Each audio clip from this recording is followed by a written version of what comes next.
Hello, I'm Klaus Laitenberger and I've been involved with Cork College for the last 4 years. And I've been gardening for so many years, a couple of decades even.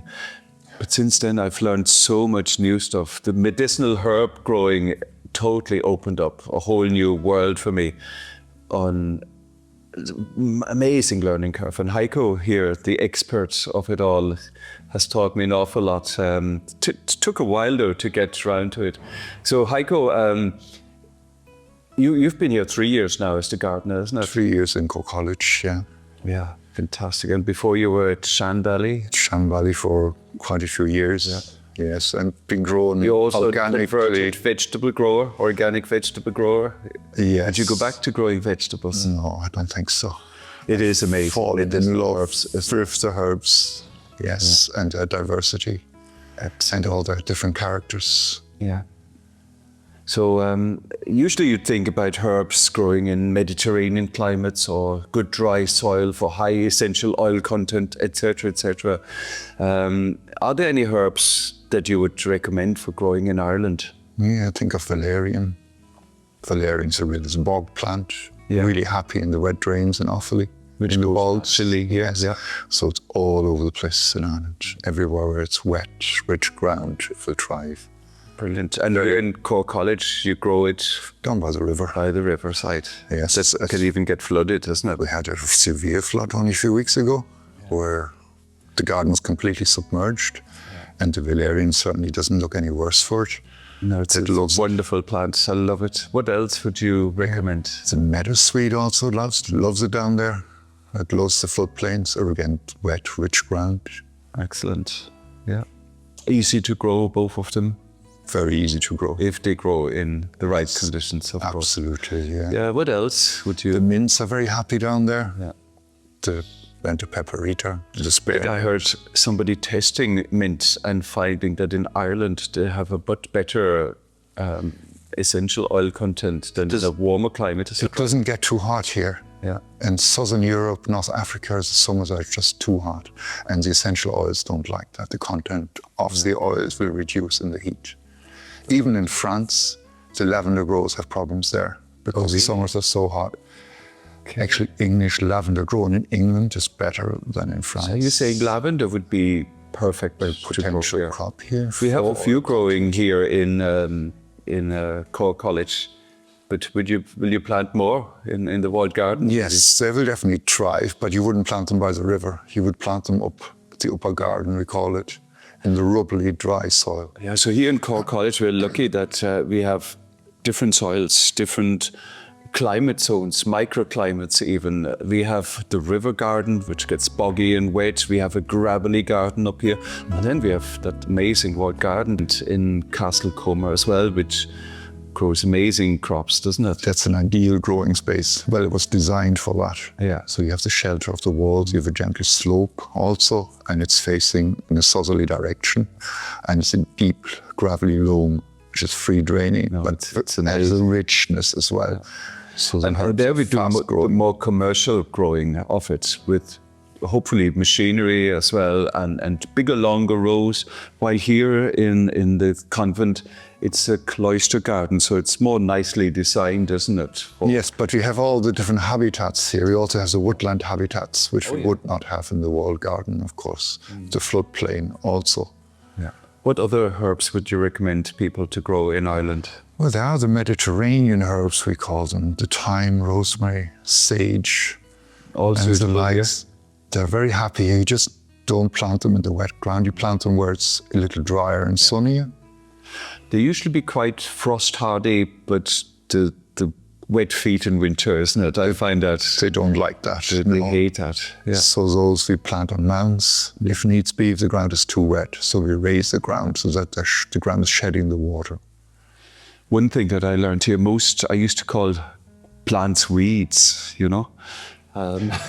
So, and here we sowed weeds. The curly dock is in straight rows. Dandelions we have sown, we have plantain growing. The stuff that we weeded out before is now grown here as a medicinal herb, very important medicinal herbs. And they, of course, thrive here, won't they? Yes, they do. They really like this kind of temperate climate that we enjoy here. We have mildish winters, even so it doesn't always feel like that. Yeah. And moderately warm summers, so it suits a huge range of herbs. What about nettle? Would you recommend people growing nettle? I think everyone should have a pot of nettles at the windowsill to pick fresh. Oh, to have it even in the wintertime. Have it in the winter. You can grow nettles all year round that way. Yeah. And it's But as a commercial crop, super. do you think there is a value in growing nettles? There's a huge market for it. It's widely used, and it doesn't like the heat. Really, yeah. So the Irish climate is perfect for growing nettles, as we all know, really. Brilliant, brilliant, yeah. Nettles, dandelions, really huge demand for it, and they won't grow in a hot climate. Good. Where would they be sold to? What avenues have you got? If you were a herb grower, where would you sell your products to? First of all, there's a local market. All herbs at the moment are imported. There's very little actually. So many herbalists are buying in their herbs. Yes. Would you need drying facilities? You would, of course. That's very expensive or elaborate? It is an expense, yes, but you can start with a very basic setup, like a drying room or a container converted with a dehumidifier inside. Perfect. Simple shell. So it can be quite simple. And Yes, to start off with. Fantastic. So yeah, we're together, Heiko and myself, we're running a few courses here this year. There will be a couple of day courses, isn't it, in growing both vegetables and another day on growing medicinal herbs. They're kind of introductions. Yes. But the course, which will start in March, isn't it? In March, yeah. That's a year-long course. It's a year-long course, and we had it last year already, and it was a great success. There was wonderful students here, some very serious people who wanted to start growing medicinal herbs commercially, but there was others who wanted to grow just a few and make it into a product. Some herbalists want to grow for their own practice. Absolutely. Yeah. So it's a really good course, intense course, and it's mostly online and an awful lot of background information. I was reading some of the information they got. Did you? Yes, the curriculum is amazing. It's amazing. They did a really good job. Yeah. Professor Peter Jones wrote the curriculum with Leonardo, well-known Italian agronomist. Yeah, and Helen on the herbs, on the usage of the herbs. Absolutely. She wrote that piece as well. Yeah. Okay, Heiko, if you were to grow just 2 herbs commercially here in Ireland, which ones would you pick? Apparently the best ones are nettles and dandelions, the most productive ones. Easy. The quickest and cheapest to get into as well. Yeah. And they will crop within the first year. You don't have to wait 6 or 7 years like for the American black cohosh to mature. You will actually have a return in the first year. Brilliant. But nettles aren't that easy to grow. Yeah, if you have the right soil. I know some people who fail to grow nettles. Like they grow where they want, but if you actually want to grow them... Yes, but they get into the course here, definitely.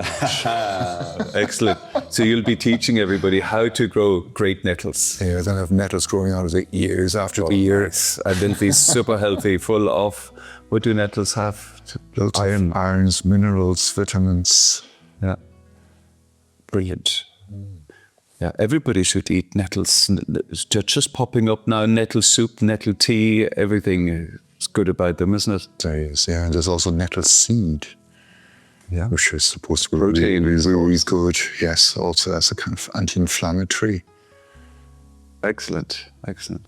Well, yeah, hopefully we'll see some of you in some of the courses here. And if not, maybe you could even organize that you can come and have a look around and see the place. This course is not really designed for anybody specific. Once you have an interest in herbs or a passion towards growing herbs, you love plants, then this course is definitely for you. What do you think, Klaus? Absolutely, Heiko. And from last year's course, there was a broad range of people from early 20s to 60s, or no, 70s even. So really, there were herbalists on the course, there were complete beginners, somebody had never grown herbs before, gardeners who changed over. We had a couple of farmers who wanted to convert to herb production away from cereal production. So literally absolutely everybody. And the passion is what you said already. That's what everybody brought to the course. So it was really exciting. Yeah, no, there's a great dynamic in the absolutely in the course. Participants really enjoyed that. The course has been designed by Professor Peter Jones, who was the head of the School of Bees in UCC, and Leonardo Piervitali, an amazing Italian agronomist who runs or is in charge of a massive organic medicinal herb growing area in Italy. They both designed the course. We also have Heiko, of course, who has over 30 years experience in organic growing, and over the last 7 years, I guess, in medicinal plant growing. Medicinal plant growing.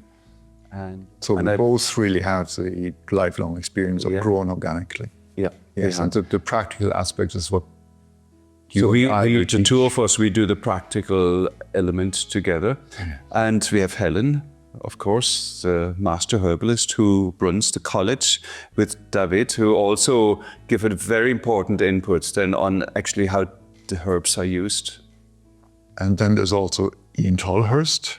He's a veganic grower, the pioneer in veganic growing. And a guru in the world of organics for decades, isn't he? So he has an impact in the course. Then there's also Ronan Tormey, who is really looking after the business side of the enterprise of the course, and really teaching the students on different aspects of it. Yeah, and we also have Rachel Kelly, who is actually managing the entire online course. So she'll be there, the hands-on practical person for the students. And then we have also Dr. Fionnuala O'Neill. She's a botanist. She really has a passion for plants and the detail of the flowers. She does the keying out, which is really the art of identifying plant species and source species. So it's a great team overall, isn't it? There's a lot to it, a lot of different aspects, with a lot of different specialists in it. That is something that you will not get in any other course.